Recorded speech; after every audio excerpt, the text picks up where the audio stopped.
Selamat pagi, siang, sore, dan malam kepada Pak Andi dan Pak Ardian dan teman-teman semua. Perkenalkan kami dari kelompok 6 yaitu kelompok Equinor.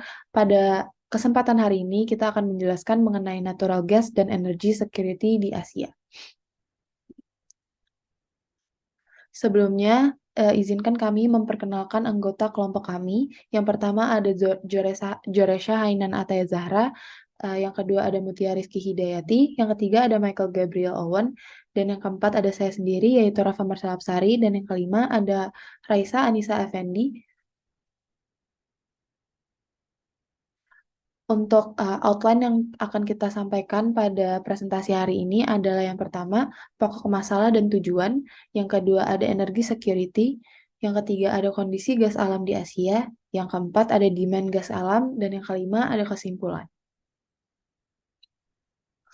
Untuk bahasan pertama ada pokok masalah dan tujuan presentasi. Untuk pokok masalah di sini kita akan uh, bertanya bagaimana kenaikan permintaan gas alam di Asia, bagaimana kondisi gas alam yang ada di Asia, dan apakah ketersediaan gas alam di Asia bisa memenuhi permintaan masyarakat. Untuk tujuan presentasi, yang pertama, untuk menganalisis permintaan dan produksi gas alam di Asia, mengidentifikasi permanfaatan gas alam di Asia, dan mengetahui keadaan sekuritas energi di Asia. Untuk bahasan berikutnya akan disampaikan oleh rekan saya. Terima kasih. Baik, izin melanjutkan. Perkenalkan, nama saya Joresha Nantia Zahra, dan saya akan membahas mengenai natural gas security secara umum dan juga pada Asia.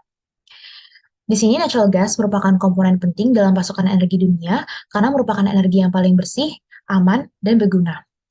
Kemudian penggunaan natural gas dapat dibagi menjadi dua, yaitu sebagai bahan bakar dan juga sebagai bahan baku. Sebagai bahan bakar antara lain sebagai bahan bakar pembangkit listrik tenaga gas ataupun pembangkit listrik tenaga uap. Kemudian dapat digunakan juga sebagai bahan baku antara lain bahan baku pabrik pupuk, petrokimia, metanol, dari ais pengawet makanan, hujan buatan, industri besi tuang, pengelasan, dan juga bahan pemadam api ringan. Lalu, melonjaknya permintaan dan turunnya produksi gas alam telah menimbulkan kekhawatiran dalam hal security. Sehingga, untuk meningkatkan suplai gas alam, perlu diperkuat kerjasama regional dalam konektivitas suplai gas alam. Oke, next. Lalu, bagaimana untuk kondisi security gas alam di Asia?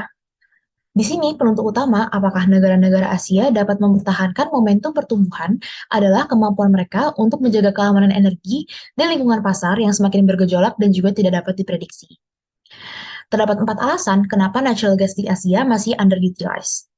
Yang pertama, Asia tidak memiliki budaya gas user seperti pada Amerika dan juga Eropa, di mana di Amerika dan Eropa ini, infrastruktur untuk mendistribusikan gas sudah dibangun sejak lama untuk kebutuhan electricity, sedangkan Asia memiliki kekurangan dalam sistem distribusi gas. Kedua, pengembangan gas membutuhkan investasi yang lebih mahal dibandingkan minyak atau batu bara, terutama diakibatkan oleh transportasi gas yang sulit. Hal ini menyebabkan negara dengan low income atau negara berkembang itu prefer untuk melakukan investasi kecil-kecilan dalam proyek yang menggunakan minyak. Selain itu, dengan minyak dapat membawa investment turns yang lebih cepat dan juga lebih mudah untuk dibawa ke market. Hal ini menyebabkan international gas market masih underdeveloped. Ketiga, sumber daya gas alam yang masih jauh dari pusat demand. Pusat demand seperti perkotaan dan sebagainya macamnya. Hal ini menyebabkan perkembangan yang lambat di regional market untuk gas alam. Tanpa adanya market gas yang besar dan juga terintegrasi, ditambah dengan kemudahan transportasi gas alam, konsumsi gas alam menjadi terhambat. Yang keempat, kurangnya transparansi harga dan mekanisme gas alam yang kompetitif. Dikarenakan belum adanya international gas market untuk benchmark, harga gas alam di negara-negara di Asia masih memiliki banyak campur tangan dari pemerintah, di mana di sini menyebabkan eksplorasi, pengembangan, dan juga produksi gas alam terhambat, sehingga konsumsi gas alam ini juga sedikit. Nah, berikut itu merupakan 4 faktor kenapa berkontribusi kepada konsumsi gas alam di Asia itu sedikit. Oke, bisa dilanjutkan? Saya Michael Gabriel Owen, di sini akan menjelaskan mengenai kondisi gas alam di Asia. Di sini dapat dilihat sebelumnya mengenai total energy supply oleh beberapa negara di Asia, terkhususnya di sini adalah negara-negara yang tergabung dalam ASEAN. Untuk kita membahas lebih lanjut mengenai kondisinya, kita dapat melihat seperti apa sih penggunaan gas alam oleh negara-negara ini. Jika kita melihat pada chart di atas, dapat dilihat bahwa pembagian mengenai penggunaan natural gas itu masih lebih sedikit dibandingkan porsinya pada penggunaan coal fuel maupun oil. Di mana di sini konsumsi gas alam meningkat lebih dari 80% antara tahun 2000 dan 2020. Namun dapat kita lihat memang masih lebih sedikit dibandingkan beberapa sumber energi yang lain seperti coal and oil seperti itu. Di mana konsumsi gas alam ini telah mempertahankan pangsanya sekitar 20% dari total energy mix, di mana sektor listrik dan industri secara kolektif menyumbang 70% dari penggunaan gas alam saat ini. Nah, jika kita melihat di contoh beberapa negara, seperti semisalnya kita ambil pada porsi bahan bakar fosil serta ketergantungan pada batu bara, memang memiliki beberapa faktor yang menentukan. Contohnya seperti pada kekayaan sumber daya, struktur ekonomi, dan kebijakan-kebijakan pada negara tersebut, termasuk pembagiannya pada sumber energi yang lain. Jika kita melihat di negara manufaktur seperti Thailand dan Malaysia, pangsa bahan bakar fosil cenderung lebih tinggi dibandingkan dengan negara-negara yang lebih rendah penggunaannya seperti di Myanmar dan Laos yang memang berfokuskan kepada pertanian. Nah, hal-hal seperti ini yang mempengaruhi struktur ekonomi serta kekayaan sumber dayanya pun yang akhirnya menentukan penggunaan sumber energinya, termasuk akhirnya berdampak kepada sumber energi yang berasal dari natural gas.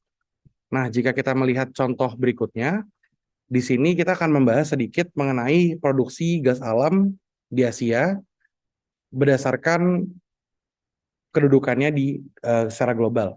Jika kita melihat di sini pada chart di kiri, bersumberkan dari Enerdata mengenai negara-negara dengan tingkat produksi tertinggi gas alam pada tahun 2021, dapat dilihat terdapat beberapa negara-negara Asia yang menduduki kedudukannya di global, seperti Iran, Cina, Qatar, Saudi Arabia, dan Malaysia.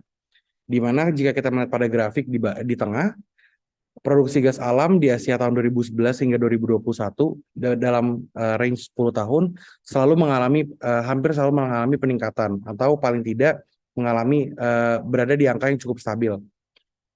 Nah, lalu bagaimana sih konsumsi gas alam di Asia? Di sini kita akan membandingkan sedikit mengenai total produksi dari sebuah negara dibandingkan dengan demand impor dari negara tersebut. Nah, di sini kita akan mengambil satu kasus yaitu negara Cina, di mana pada WHO 2018 mengenai New Policy Scenario, diperkirakan demand dari gas alam atau natural gas untuk negara Cina akan meningkat hampir 5% per tahunnya.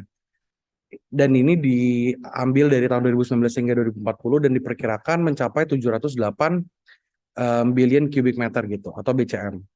Nah, lalu apa sih faktor-faktor yang menentukan adanya demand yang lebih tinggi dibandingkan dengan supply yang ada? Salah satunya adalah dorongan kebijakan untuk meningkatkan kualitas udara di Cina, di mana untuk meningkatkan kualitas udara ini diperlukan pengurangan bahan bakar seperti coal fuel maupun oil fuel seperti itu. Maka di sini adanya substitusi batu bara yang difokuskan kepada penggunaan sektor di kelistrikan ya, seperti yang dijelaskan sebelumnya, di mana natural gas sekarang 70% dialokasikan kepada penggunaan sektor kelistrikan. Selanjutnya produksi gas di Cina sendiri juga tumbuh, ditopang oleh produksi gas non-konvensional, contohnya seperti shale gas, dan akan mencapai 343 billion cubic meter pada tahun 2040.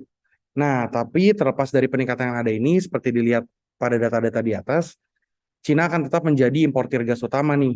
Mengapa?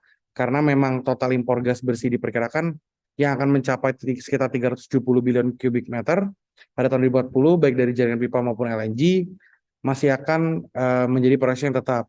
Karena ada beberapa faktor yang menentukan sebuah negara belum dapat memanfaatkan natural gas secara maksimal. Nanti akan kita bahas di next session. Terima kasih. Baik, untuk selanjutnya adalah demand gas alam yang ada di Asia. Bisa dilihat pada grafik yang ada di sebelah kanan. Di sini terjadi kenaikan pada 2018, 2019, kemudian terjadi penurunan pada tahun 2020 dikarenakan adanya pandemi COVID-19, lalu meningkat lagi pada tahun 2021, 2022, 2023, dan diperkirakan juga akan terus meningkat di 2023, 2024, dan juga 2025. Hal ini, demand yang meningkat ini bisa dijadikan karena adanya permintaan yang meningkat juga untuk membangkit tenaga gas dan juga peningkatan untuk jumlah armada berbahan bakar LNG yang juga akan diperkirakan menjadi pendorong bagi pasar LNG yang ada di Asia Tenggara selama periode perkiraan ini. Namun, adanya beberapa hambatan yaitu kelebihan pasokan LNG dan juga ketegangan perdagangan yang akan diperkirakan dapat menghambat pertumbuhan pasar ini. Seperti halnya di Indonesia sendiri memiliki banyak potensi untuk gas alam, namun harus ditentukan terlebih dahulu siapa bayarnya, baru akan diperoleh lebih lanjut. Selanjutnya, sejumlah besar proyek dan juga rencana pengembangan regasifikasi LNG ini diperkirakan akan diusulkan di tahun-tahun yang akan mendatang. Hal ini didukung oleh meningkatnya permintaan LNG yang mengarah pada penciptaan beberapa peluang bagi para pemain besar sehingga menciptakan pasar LNG yang akan baru muncul.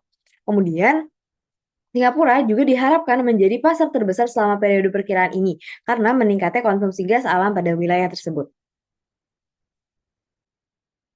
Baik, saya Mutia Rizky Dayati akan menyampaikan beberapa poin kesimpulan yang dapat diambil dari penjelasan yang telah disampaikan oleh teman-teman saya sebelumnya. Pada pembahasan mengenai natural gas dan security di Asia, terdapat 4 poin kesimpulan, yakni 1. Asia masih mengalami peningkatan permintaan natural gas dan energi, yang dibuktikan dengan permintaan energi per kapita telah tumbuh 18% dalam dekade terakhir, dan diproyeksikan menjadi 2 kali lipat pada tahun 2050. Yang kedua, ancaman terhadap energy security di Asia apabila tanpa memanfaatkan EBT atau energi baru terbarukan. Gas alam yang secara luas dianggap sebagai sumber energi yang paling menjanjikan untuk abad ke-21, memunculkan serangkaian pertimbangan keamanan yang sama dan baru, yaitu persaingan potensial atas proyek pembangunan pipa, keamanan pipa setelah dibangun, dan kebutuhan akan multilateral dan bilateral kerjasama antar negara-negara yang ada di Asia. Meskipun pasar energi lebih canggih saat ini, pemerintah bergelut dengan ketegangan yang ditimbulkan oleh kecenderungan menuju liberalisasi sektor energi, dan terus mengungkapkan keraguan tentang kemampuan pasar untuk memasok negara dengan sumber daya yang dianggap penting untuk keamanan nasional. Yang ketiga, gas alam di Asia sedang mengalami beberapa gangguan, yakni gangguan pasokan, harga tinggi, dan pemanfaatan yang belum maksimal. Menurut laporan pasar gas IEA terbaru, konsumsi gas alam global diperkirakan akan sedikit berkontraksi pada tahun ini dan tumbuh perlahan selama 3 tahun ke depan karena perang Rusia di Ukraina mendorong kenaikan harga dan memicu kekhawatiran gangguan pasokan lebih lanjut. Selain itu, gas alam sudah digunakan secara luas di wilayah Asia. Namun, pemanfaatannya dapat diperluas lebih lanjut dengan mendiversifikasi sumber gas alam, memperlakukan reformasi pasar, dan lebih memanfaatkan fleksibilitasnya untuk membantu supaya dekarbonisasi. Yang keempat, kesimpulannya adalah Asia menyumbang 70% dari pasar LNG dunia, di mana konsumsi gas alam Asia juga telah meningkat pesat selama dekade terakhir untuk memenuhi kebutuhan industri dan pembangkit listrik yang melonjak. Asia menyumbang 70% dari pasar LNG dunia dan permintaan global untuk LNG telah tumbuh lebih dari 10% per tahun. Akibatnya, permintaan yang kuat digabungkan dengan harga LNG terkait minyak telah mendorong harga lebih tinggi di Asia Pasifik. Fenomena ini diperparah oleh lonjakan permintaan dari Jepang karena negara tersebut berjuang untuk memenuhi kebutuhan listriknya setelah penghentian total kapasitas pembangkit nuklirnya. Apa yang disebut premi Asia untuk LNG telah didorong ke tingkat yang ekstrim. Ada juga kekhawatiran tentang ketersediaan pasokan LNG, terutama sampai tahun 2016 ketika proyek-proyek baru di sekitar wilayah tersebut akan mulai memperluas pasokannya. Selanjutnya, ini adalah beberapa referensi yang kami gunakan untuk menyusun PPT ini. Sekian presentasi yang dapat kami sampaikan. Semoga presentasi kami ini sedikit memberikan gambaran mengenai natural gas dan security yang ada di Asia.